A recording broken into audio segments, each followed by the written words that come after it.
Hi everyone, I'm Kennan, and in today's video, we're going to be discussing something a little bit different because we're going to be talking about cars and bids. You see, in addition to being Doug's friend and expert low-speed car maneuverer, I am also the managing editor of the website. I've been with Cars and Bids since the very beginning as the company's first official employee, and I helped come up with the way that the cars are represented on the website. And having just celebrated our 20,000th auction, I'm very qualified in knowing what it takes to get the most out of your car on our platform. And in today's video, I want to share 5 tips with you to help maximize your result and best represent your car for Cars and Bids. And with that, let's get started. Before I get going, of course, I have to mention that this Dodge Viper ACR is currently for sale being auctioned live on Cars and Bids. Now, I'm not representing this car, but the seller has done a really nice job preparing this thing for auction. And so, since it's here in the office, I wanted to highlight this specific car as the seller has done a nice job. And if you're interested in this ACR, of course, you can check it out by clicking the link in the description below after you finish watching this video. The first step into preparing your car for auction is to make sure that it's clean. While this seems very obvious, it isn't always obvious to people as they're used to taking pictures for things like Facebook Marketplace or Craigslist. Our auction site is not that. These cars are being offered to an audience of car enthusiasts who know what they're looking for. And so making sure your car is really clean tells the audience 2 specific things. One, it tells them that you're careful about your car. You like the way that you want to present it as best as possible, and so you've removed any dirt or anything like that because you do care about your car, and that's really important. And reason number 2 is that you don't want to introduce flaws that maybe aren't there. If a car has water drops on it or dirt smudges on it, it might seem that there are imperfections in the paint, that there are blemishes where there aren't actually blemishes at all. And so you want to make sure that the car is nice and clean and as shiny as possible for those photos. To achieve this, of course, you can hire a professional detailer to come out and work with your car, or you can do it yourself as I personally would. If you're going to detail your car yourself, there are a couple of areas I want to point out that you should pay specific attention to. In addition to the paint of the car, you also want to pay attention to the glass on your car, as a lot of dirt can build up over time on the inside and might cause it to be kind of hazy. By cleaning the glass both inside and out for things like the windshields, the side mirrors, the side windows, anywhere where there's glass in the car, it really adds a certain luster to it and makes it seem even more clean. It will also help get more light into the interior, which will help with interior photos. Another area to pay attention to would be the wheels. Oftentimes brake dust will build up in little intricate parts of the wheels, so you really want to spend a lot of time getting as much of it out of there as possible. Clean wheels really set off the way a car looks. Honestly, if a car has clean glass and wheels, it makes the whole car look really clean. So spending time in these areas will help present the car even better. Climbing under this ridiculous hood comes to another area that I want to focus on when it comes to cleaning. That would be the engine bay of a car. It's important to clean this area as it's often forgotten about, and after you've driven a car for a long period of time, dust and dirt can build up in here and, well, doesn't present the engine very well. But this Viper is certainly very clean enough that you could basically eat off of it, and that bodes well again for this car's overall condition. And so making sure that the engine bay is clean takes a little bit of time to really dial it in properly, but it really helps present the car nicely. One thing I would advise against is over-cleaning your engine bay and dressing it with a product that makes it look shiny like Armor All. This kind of sends the wrong used car vibe message to the bidders, but it also gets instantly dirty and means that the engine bay becomes a very nasty place to be. And so just making sure it's clean is plenty sufficient. No need to go over the mark and make it look all used car shiny. Moving to the relatively tight interior of the Dodge Viper, there are a couple of things to discuss in here. Of course, naturally, you want to clean the most obvious things. Things like the seats, the carpets, stuff like that. You want to make sure that it's nice and tidy. But you also want to make sure that you remove any extraneous items from the inside of the interior and photograph them separately. For instance, a toy car version of your actual car or owner's manuals, things that you are going to include in the listing. Take pictures of them outside of the car somewhere completely separately. But when you're taking pictures of the inside of the car, focus on just the interior. Take all of these extraneous items and do it at a different place. The reason for doing this is that it keeps the focus on the interior, which is the main part of that photo section. All the other stuff is included in the other items section, and it's a little bit less important than the actual interior. The audience wants to focus on just the interior and then focus on the other stuff that comes with the car. With your car all clean, it's time to talk about the most important thing that you can do to benefit your car, and that is to take amazing pictures and amazing videos. The beauty of Cars and Bids is that it brings your car to a national audience. Someone in Maine can buy your car that's located in San Diego. But someone that's really far away from your car probably isn't going to get a chance to come and inspect it in person. And so they're going to rely on the pictures and the videos to make a financial decision about how much they want to bid on your car. And so making sure that these photos are of high quality is of extreme importance. There are really two ways you can go about doing this. One is hiring a professional photographer, and the other is taking the photos yourself. The benefits of hiring a professional photographer is that the quality of the photos is going to be very nice. They use very professional grade equipment, and it's worth the couple $100 investment into your car to obtain these great photos. We make it relatively easy at Cars and Bids, as you can go to carsandbids.com/photos and you can sign up for a snapper shoot to have that company come out and shoot photos of your car. However, if you don't want to go down that route, we have an excellent photo guide also located at carsandbids.com/photos to detail the photos we're looking for your specific listing. To do this yourself, you don't necessarily have to have fancy, ultra high-end equipment. A really good modern cell phone is enough to capture great photos of your car. However, there are a couple of tips that I want to give you to help make sure things look as good as possible. Luckily, Frank Harrington, one of our great sellers, has also come up with a video that's located on our Cars and Bids YouTube channel. You can watch that and it goes through everything you need to know about how to take great photos. But some very simple tips include making sure that you take photos of the car in a neutral background. Something like this that's not very distracting, doesn't have other cars in the background, doesn't have water on the ground that could be mistaken for leaks.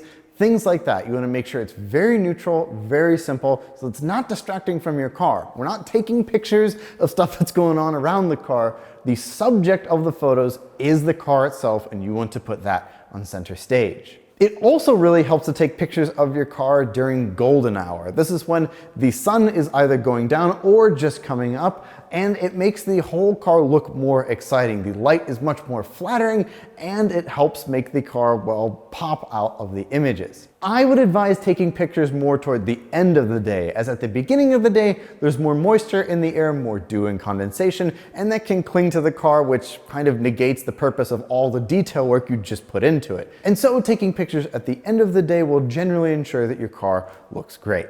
Another piece of advice is to center the car in the photo. We're not looking to see the background. We want to be focused on the car. So having it in the middle and filling as much of the frame when you take pictures is a great idea.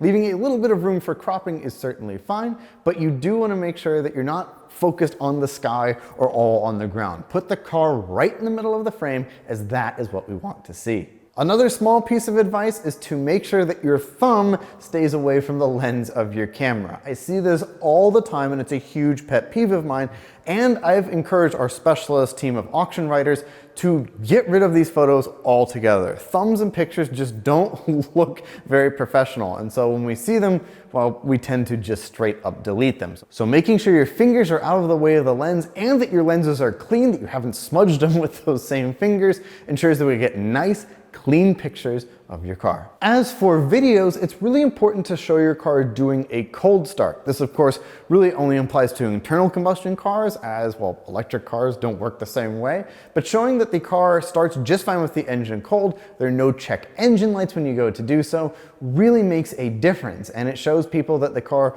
runs nicely because, again, the only way they're going to get to hear the car start is over video. They're not going to get to hear it in person, so showing a nice, clean, simple cold start video goes a very long way. You can also add videos walking around the car, showing it from different angles, and you can show a driving video if you're careful to either have a passenger hold your cell phone or mount it somewhere in the car so that you're not holding it yourself. Safety always comes first. But showing the car in motion and that it functions properly and all sounds pretty normal, no crashes and bangs from the suspension or weird engine sounds, goes a really long way with people who are serious about bidding on your car. To conclude talking about photos though, I really want to underscore that it's a big, deal. It makes the difference in how people bid on your car. Having sold 2 of my own cars on the website, especially my Ferrari 355, it made a really big difference because I went way overboard with pictures. Admittedly, I added too many, but it really helped convey all of the angles of the car and show every possible inch of my 355. And the person who bought it happened to be in South Dakota, nowhere near the state of California. Bought it totally sight unseen, and he was happy with the car as I showed him all of the flaws and anything that was visible on the car, so he knew exactly what he was getting when he bought my 355. Taking great pictures of your car not only will attract more people to it, but it will also inform the person who buys it of exactly what they're buying. There'll be no surprises when they get it, and it will help ensure a nice, smooth post-sale process. The next thing I want to talk about would be honesty and transparency. On Cars and Bids, we have a section called Known Flaws, where we call out any flaws that a seller has described to us, or that we found on the Carfax, or that relates to the general condition of the car that we can see in the photos. The reason we do this is to help establish that, well, we understand that not every car is perfect. In fact, almost every used car has flaws of some kind. Even brand new cars sometimes do. But we want to disclose that so that our audience understands exactly what they're bidding on. Oftentimes we'll get a lot of pushback about calling out things that we can see, but at the end of the day, if we can see it in the photos, so can the bidders when they go to bid on it. And by showing that we're being as transparent as possible, trying to call out flaws as we see them, it helps build a level of trust between sellers and buyers. At the end of the day, my advice to all sellers is be the seller that you would want to buy a car from. If there are some flaws like creases on the seats or some stone chips, these are things you're probably not going to be deal breakers on the car for you, but to know that they're there, and if you want to address them, that they're present, well, that goes a long way. I have a prime example of this with my Ferrari F355. It was located here at the office during the auction process, and Felipe wanted to move it so that he could display it somewhere as we were having a meeting, and he wanted everybody to be able to look at my very pretty car. When he did so, we found a tiny little bit of oil located under where the engine was. Naturally, I was apocalyptically upset as I'd paid a lot of money to make sure the car wasn't leaking oil. I was very upset, but my gut told me I have to disclose this because it's a flaw and I would want to know about it if I were bidding on the car. I took photos of it, updated the known flaws section, and disclosed it to the commenters, letting people know that there was an issue with the car leaking oil. I also stated that I would get an estimate done to repair the leak and deal with that all before the end of the auction so that when the buyer of the car got it, they got a nice clean F355. The result was that the audience was very receptive to this, and one commenter in particular was grateful to know that I had gone the extra distance and that something popped up, but I was honest and transparent about it. And that was the guy who bought my car. And although he said that he was used to cars marking their territory, he was grateful that I went out of my way to be honest and disclose this because it's something that just happened to pop up. The moral of the story, like I said, is be the person you want to buy a car from. Things happen, these are used cars for the most part at the end of the day, and they're not perfect. But letting people know what they're buying helps establish trust, and it will help ensure a very good auction result. Tip number 4 has to do with the audience for the car, and that means engaging proactively and positively in the comments section. Oftentimes during the course of an auction, people will ask questions about a car, or they'll ask for additional specific photos or videos of the car, and accommodating those requests goes a really long way. Simply being around in the comment section of your auction shows that you're invested in the listing and that there's a human on the other side of that auction process. Admittedly, some comments might not add a lot of value, or they might be off topic. And while we have a community moderator to keep an eye on all of those, you can more or less ignore those comments, but do focus on ones that add actual value to the car, real questions that people have about the car that can be answered. You'll find these in the comment section and also the Q&A section, which is specifically designed for this purpose so that people can ask about the car and get responses from the seller.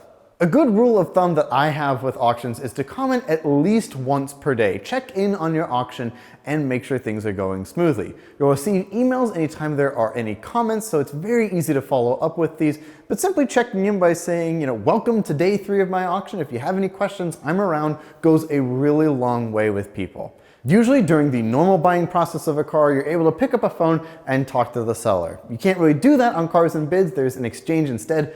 all done on the website, but the idea is the same. It opens a line of communication between the people who are potentially going to buy your car and yourself. And so engaging with them positively and proactively in a respectful way goes a truly great distance when it comes to bidding on your car. My final piece of advice is in regards to when the car is actually live, once the auction has started. Once that's happened, try to avoid driving your car at all possible costs. I've heard too many horror stories where somebody went for one last drive and the car got in an accident or got damaged in some way, and the auction had to be canceled, or it had to be disclosed that there was some damage they were going to deal with after the fact.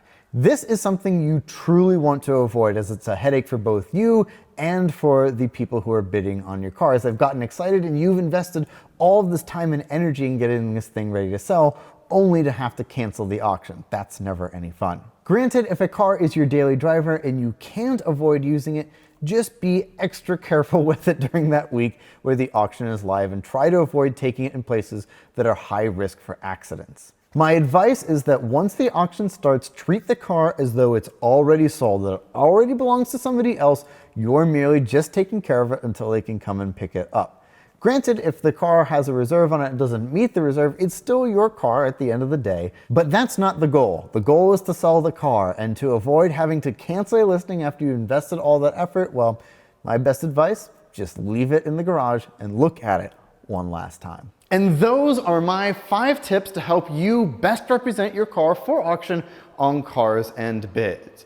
A lot of these things might seem pretty obvious, but they aren't to everybody, especially if you've never sold a car before on an auction site. But if you follow these 5 tips, I assure you that your car will be very well received and give you the best chance at achieving the best possible result for your cool car. And if you've been in the market for buying something cool or selling something cool, of course, Cars and Bids is your place to go.